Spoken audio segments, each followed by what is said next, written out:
Yes, the summer has finally arrived. Despite it being a weird academic year, parents and children alike are both ecstatic by the summer holidays. It's a chance to relax, unwind, kick back, no more school. Or it's a chance to knuckle down, get ahead for the new academic year, or catch up on some of the work that has been missed. The summer holidays causes the biggest divide amongst parents, and this is a global phenomenon. So where do you sit? Are you one for allowing your child just to do absolutely nothing, or are you one for nope, we still need a set routine? We seem to have a polarized perception. It's all or nothing. So what's the best thing for our children? Because that's fundamentally what it's all about, right? Well, before I answer that, I have something really vital I need to tell you. There is something that is gripping the globe, something that is sweeping our countries and that is taking over our cities, and it could be affecting you. The summer slide. Now, I know what you're thinking, summer slide, it can't be that bad. I mean, summer, we connote to, relaxing, warmth, sunbathing, joy, happiness, ice cream. Slides, I mean, who doesn't love a slide? The feeling of exhilaration as you just allow gravity to do its work.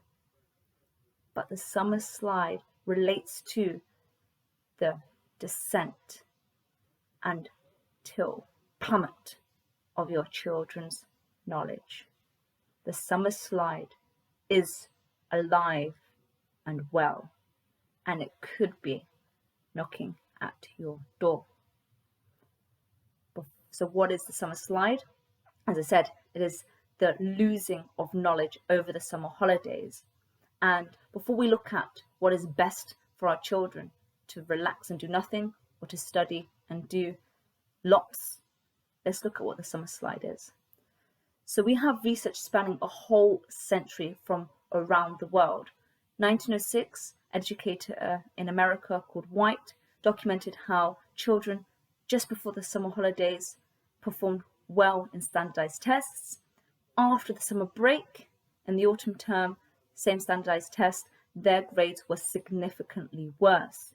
And we have well documented evidence throughout the 90s all the way up into 2017 from educators, as I say, from around the world, who say that actually, almost up to 2 months worth of learning can be eradicated over the summer holidays. And this is with English, with maths, across all the subjects. Maths particular is worst hit, and particularly worst hit because its concepts are not readily and easily used on a day-to-day basis. So that seems to be a hard hit.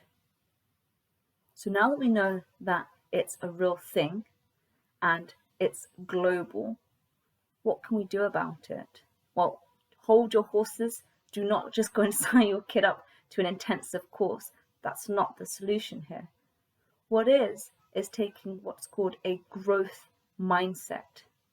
A growth mindset looks at what we don't know and invites us to expand. It looks at what we can do. So, how does that apply to this summer? Well, as I stated, our children lose knowledge over the summer holidays. Now, I know some of you are still a bit skeptical, right? You're thinking, summer should be a time for relaxing their children. And I'm not saying that they shouldn't. But again, look at the research. It makes sense. We've all heard of the adage, you either use it or you lose it. So why is that?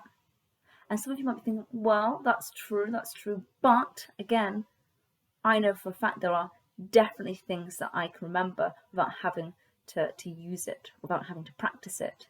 And that is, for example, riding a bike. Most of us learn how to ride a bike at the age of 4 or 5, and perhaps for many years we don't even touch a bike in our adult lives. And then we can find ourselves in front of a bike and we can hop on it and zip away. So why is that? Well, let's look at memory. Our memory can be divided into two, one called declarative and one called procedural. Now, the declarative can be split into further two: episodic, which relates to events that we've experienced in our lives, and something that's called semantic, which is related to knowledge, learning the cities, capital cities, learning the countries around the world, learning historical dates, reciting the meaning of words. That's semantic. And then procedural relates to performance. For example, riding a bike, the skills involved in that. So how does that relate or transfer to learning? Well, a lot of the semantic knowledge is forgotten, and we have seen that in studies. An example of this is in the 1950s, a man suffering from epilepsy had an operation and some of his brain was removed. Tragically, this impacted his ability to form new memories. However, what they did discover was that his procedural memories were still intact. So, for example, they did an experiment whereby they invited him to trace a shape, to continually trace a shape. When asked if he remembered doing it, he couldn't. However, after weeks of doing this, when he was given the opportunity to create the shape, he was able to do it perfectly. His procedural memory, the performing of the task, was still there. But when asked about if he remembered doing it or how to do it, he had no clue. So what does that tell us then? It tells us that our children need to keep on recalling and practicing knowledge that they've learnt throughout the year. Otherwise, they will forget it. So going back to the idea of a growth mindset, what does that mean? Well, it means that we create opportunities in real life for our kids to practice this. So what does that look like? Well, for example, if you have a child who hates comprehension, doing even 15 minutes of comprehension tasks isn't going to be helpful. You're going to get more of the same: resentment, disdain. So how can we mitigate that? Encourage your child to sign up to a book club. That way then they get to discuss text. If you can't sign up to one, perhaps create one at home. Create it with friends and family. You can hold it over, Zoom, Skype, whatever platform, WhatsApp, FaceTime. And that way then, and you can, as a family or as a friendship group, you can all take it in turns in selecting the next book to read. It brings it to life. It makes it dynamic. Your child will then discuss the text, the richness of the language, the structure, what they think was going to happen, what they wanted to happen, the characters they fell in love with, the characters they disdained, they loathed. And okay, maybe they're not writing their answers down, but they're still engaging with it on a level that is relatable to what they're being invited to do in comprehension. So they're utilizing that skills in a very dynamic and fun way. You can also encourage your child to get stuck in with the cooking. They can read out the recipes. This is a great opportunity for you to practice halving fraction ratios, as you might have a recipe that caters for 8 people, but you only need it to serve 4. Or perhaps you have a recipe for 6 and you need it to cater for 8 people. Now, I know some of you might be feeling a little bit overwhelmed, and let me tell you, you are not alone. Many parents think, I haven't got a clue how to do this. And that is a blessing in disguise. That is the perfect place to be, because research again has shown that when parents engage with their children's learning, children are able to retain information better by 15 to 25%.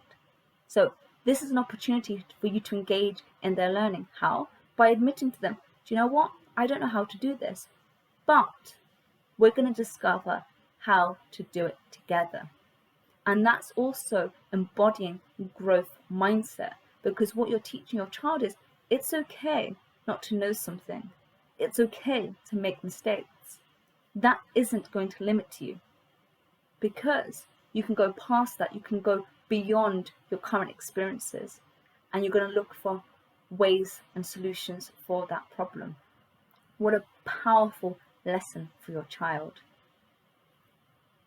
Another thing that we can do to help support our children over the summer so they don't lose their, what they've been learning at school or through home learning is taking them out.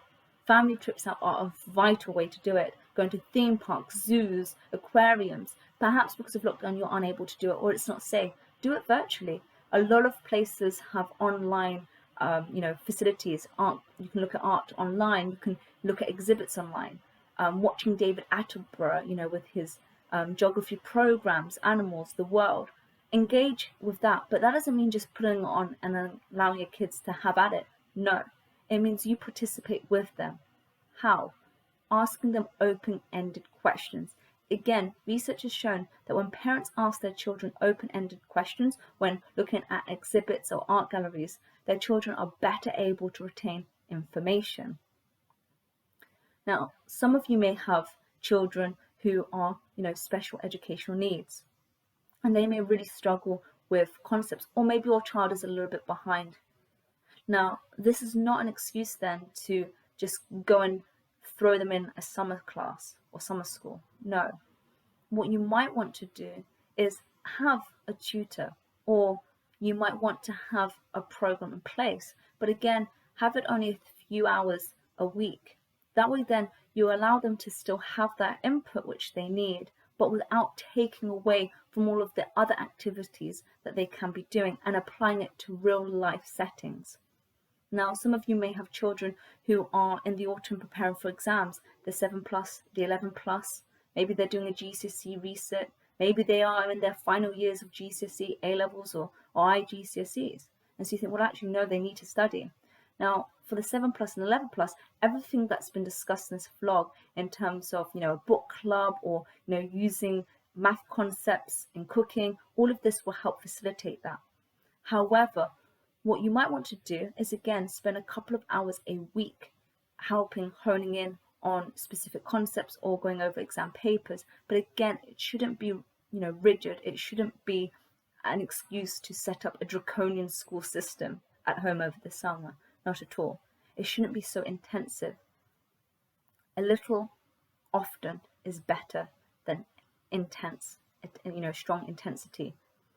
And in the next video, I promise we will be looking at efficient revision summer techniques for GCSE and A-levels. So not in this vlog, in the next vlog we will be looking at efficient revision for GCSEs and A-levels. So remember to hit the subscribe button so you don't miss out on that, and hit subscribe if you like this video, like it, tell me what you think. I'm always interested in feedback, so please do give it.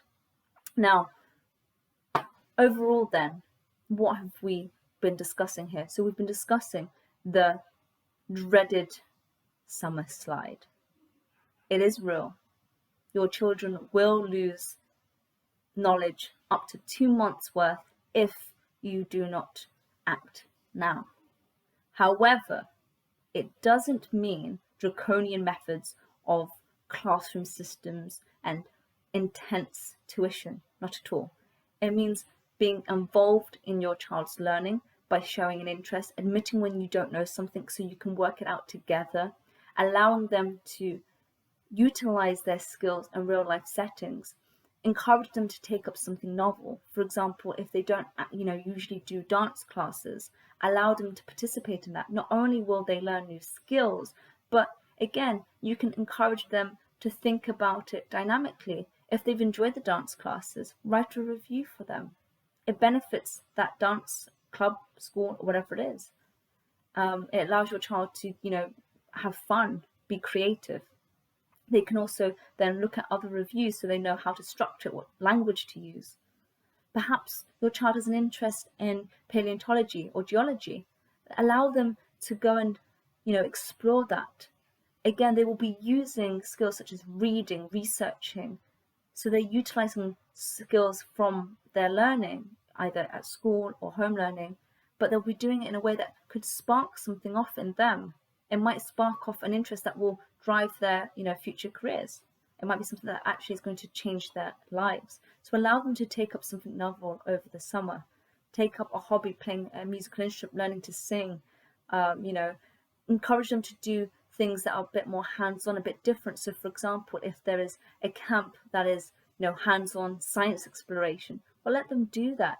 Anything that's going to inspire, anything that's going to allow them to use these skills in a fun, interactive way will help them to develop, and so they don't lose information that they have been, nurturing and fostering throughout the year. And I should say actually that actually math, as I mentioned, is one of the subjects that is greatly impacted over the summer. And sometimes it is difficult to engage with certain concepts. So what you might want to do is invest in, a few minutes, 15 minutes, 30 minutes a day, or even hiring a tutor to help, or doing a program, an hour or something, a few hours a week, not daily, like a few hours a day, so that your child can then, build on that knowledge. And as I say, the most crucial thing is focus on growth mindset, not on results. So don't say, oh, you got this amount right, well done you, because then they feel like, well, as long as I'm getting good grades, it's good. But actually, it's their effort, the work they've put in. And by focusing on that, it helps to shift your child to that growth mindset. So if they don't do so well, they won't think, okay, that's it, I'm just terrible. They'll think, well, okay, they will start to problem solve it, and it will nurture that. And you'll find that naturally they'll want to find answers and solutions, and they'll think creatively. And that is true to life. All of the best scientists, mathematicians, authors have that in them, that resilience and that ability to adapt and to find out things for themselves, rather than just being worksheets, books, lectured at. No, not at all. So, summer study, yes. Can it be fun? Absolutely. And again, remember, hit the subscribe button to the YouTube channel. Go to my website to check out the blog. In the blog, you'll have references as well to a list of works that I have cited, and there'll be more in there. So again, if you one of those, tickles your interests, you can click on it and have a read of some of the research papers for yourself, so you don't have to take my word for it. And please leave your comments below, and remember to tune into the next video at Kelly's Tutoring for efficient revision for GCSE or A-levels over the summer. Bye for now.